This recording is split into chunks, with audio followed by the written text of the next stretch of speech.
नमस्कार विद्यार्थी मित्रों, हिंदी प्रथम गौण CE 304 अर्थात पेपर 4 दीपदान एकांकी पर यह वीडियो प्रस्तुत है।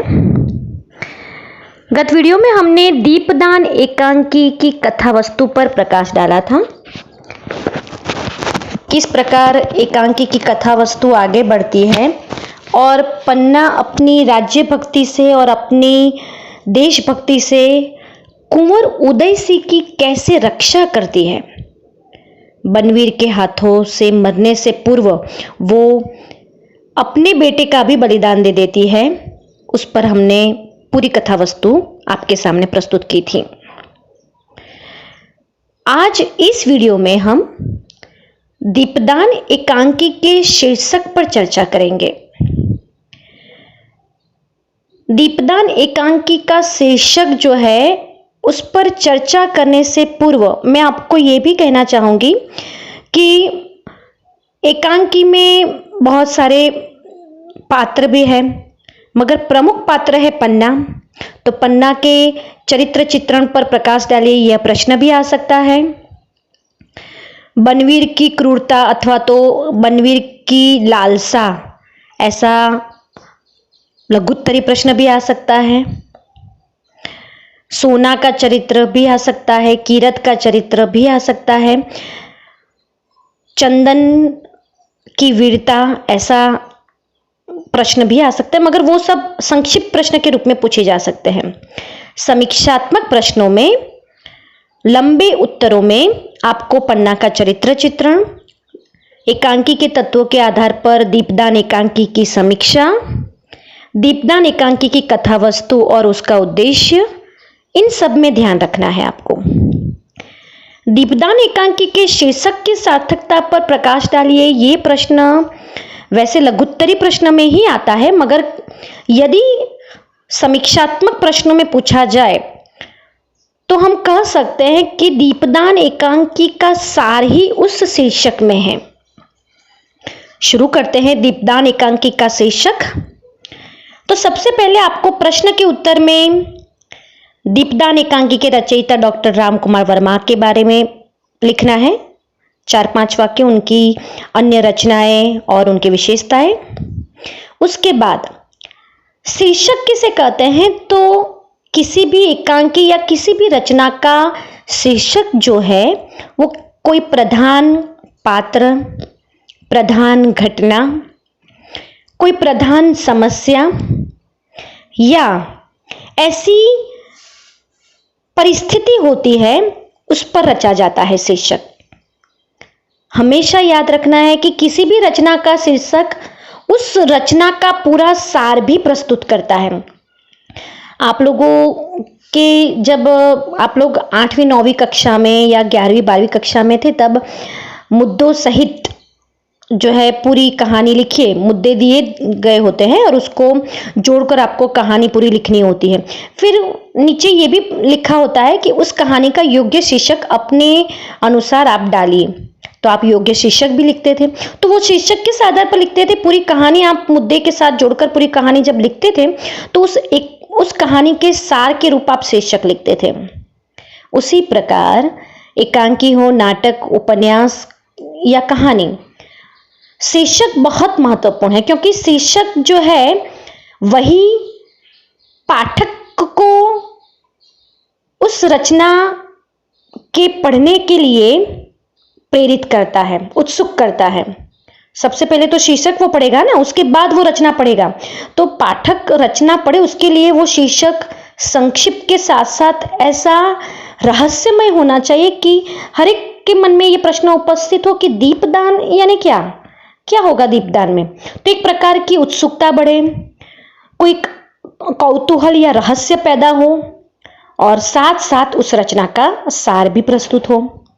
तो इन सब दृष्टि से दीपदान एकांकी का शीर्षक जो दीपदान है वो यथा योग्य है, क्योंकि यहाँ पन्ना जो है, पन्ना ने अपने दीपक का दान किया। अपना दीपक यानी उसके वंश को आगे बढ़ाने वाला, वो कौन था? चंदन।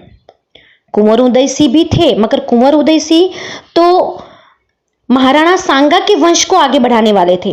भले पन्ना उसको अपने सगे पुत्र से भी ज्यादा रखती थी, मगर सही तौर पर पन्ना का अपना पुत्र चंदन था जो पन्ना के वंश को आगे बढ़ाएगा, पन्ना के पति के वंश को आगे बढ़ाएगा। मगर फिर भी वह कुंवर उदयसिंह की रक्षा करती है और अपने दीपक रूपी जो वंश है उसका बलिदान कर देती है। डॉक्टर रामकुमार वर्मा ने बहुत ही अच्छी तरह से एकांकी की शुरुआत दीपदान महोत्सव से रखा है। एकांकी की शुरुआत में ही दीपदान का जो है यहाँ प्रयोग किया गया है कि किस प्रकार दीप किसे कहते हैं, दान किसे कहते हैं, और पूरी जो पंक्तियाँ हैं यही प्रदर्शित करती है कि ये दीपदान का महोत्सव चल रहा है। फिर धीरे धीरे धीरे जैसे ही एकांकी आगे बढ़ती है तो दीपदान महोत्सव का आयोजन बनवीर ने किस षड्यंत्र के कारण रचा वो भी पाठक को पता चलता है, प्रेक्षक को भी पता चलता है यदि वो अभिनीत एकांकी होती है तो। फिर उस दीपदान महोत्सव में बनवीर का ये कहना है कि मैं इस महाराणा सांगा के दीपक का दान करूंगा, यानी उसको मार डालूंगा और फिर मैं यहाँ राज्य स्थापित करूंगा। यहाँ पन्ना का यह मानना है कि मैं अपने दीपक का दान करूंगी तभी इस महाराणा सांगा के वंश का जो है रक्षण हो पाएगा।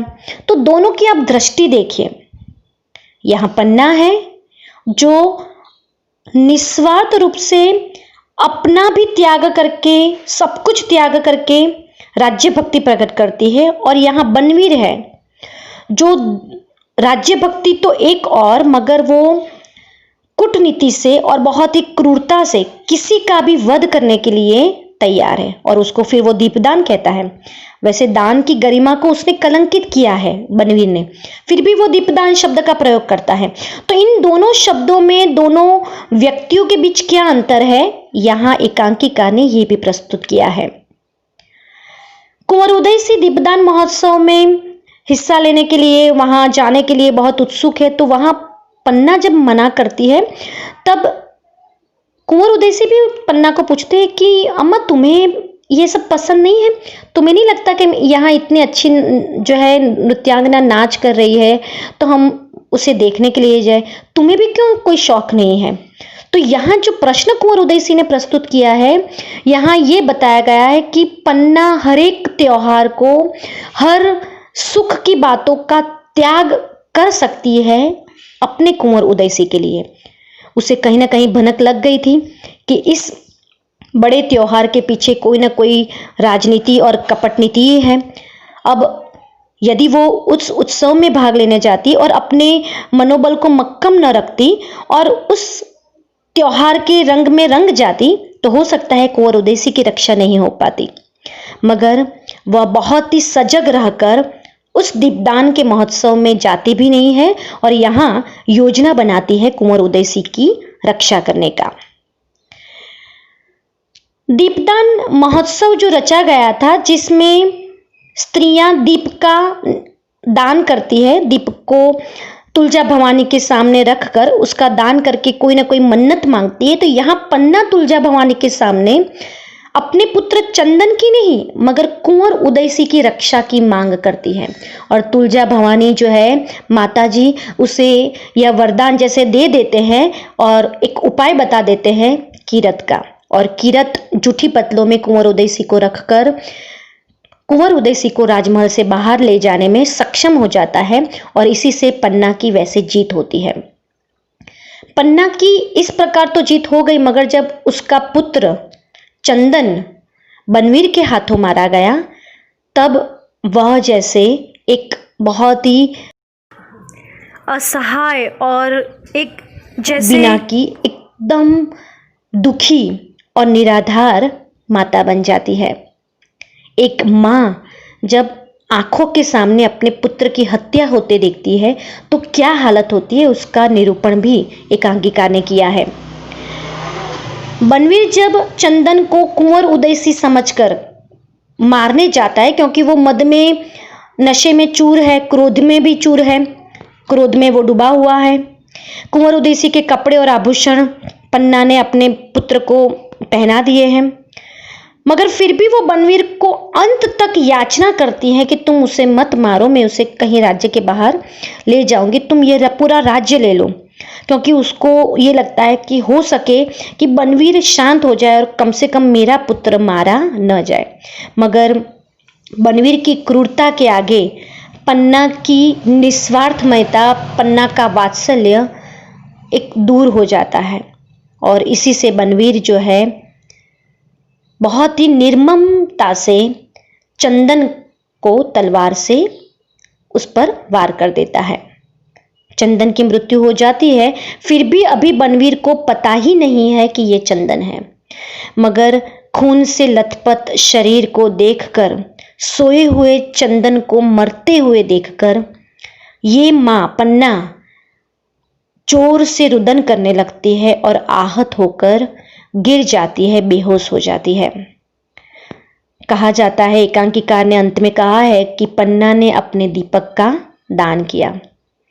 कोई सामान्य स्त्री अपने ही दीपक का इस प्रकार से राज्य भक्ति के लिए एक वचनबद्धता के कारण दान नहीं कर सकती, और इसी कारण पन्ना हमारे इतिहास में ऐसी गौरवपूर्ण पात्र है, स्त्री पात्र है कि जिसका हम कितना भी महत्व उसका अंकन करें वो कम है।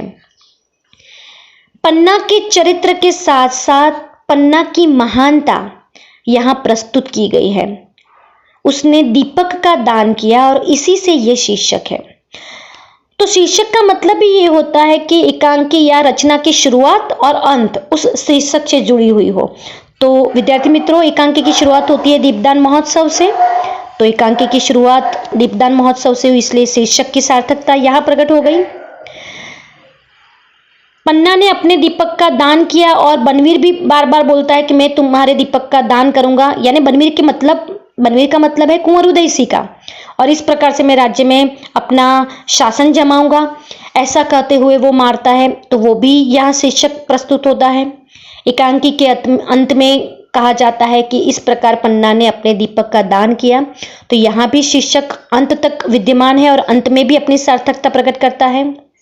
और पूरी एकांकी जब रची गई तब उस वक्त माहौल कौन सा था, समय कौन सा था? दीपदान त्योहार का, और उसी त्योहार में ये सब घटना बनती है। और हो सकता है कि पन्ना के जीवन में जितने भी दीपदान त्योहार जितने सालों तक आए होंगे, उतने सालों तक उसको चंदन याद जरूर आया होगा और वो रोई भी होगी, क्योंकि उसके जीवन के लिए वो दीपदान त्योहार बहुत ही अविस्मरणीय बन गया होगा, बहुत ही आहत होती होगी वो उस त्योहार से। इसलिए पूरा जो त्योहार है, उसी त्योहार के माहौल में किस प्रकार बनवीर अपनी योजना में सफल होने की कोशिश करता है और पन्ना उसी माहौल का, उसी त्योहार का लाभ उठाकर कीरत के टोकरी में किस प्रकार कुंवर उदयसी को बाहर ले जाने में सक्षम होती है, ये भी एकांकीकार ने बताया है। पन्ना एकदम से ही चंदन को कुंवर उदयसी के कक्ष में नहीं सुला देती। उसके पहले उसके बीच उसके मन में एक प्रकार के बहुत सारे अंतर्द्वंद और बहुत सारी बातें भी उठी है, वो भी एकांकीकार ने बताया है।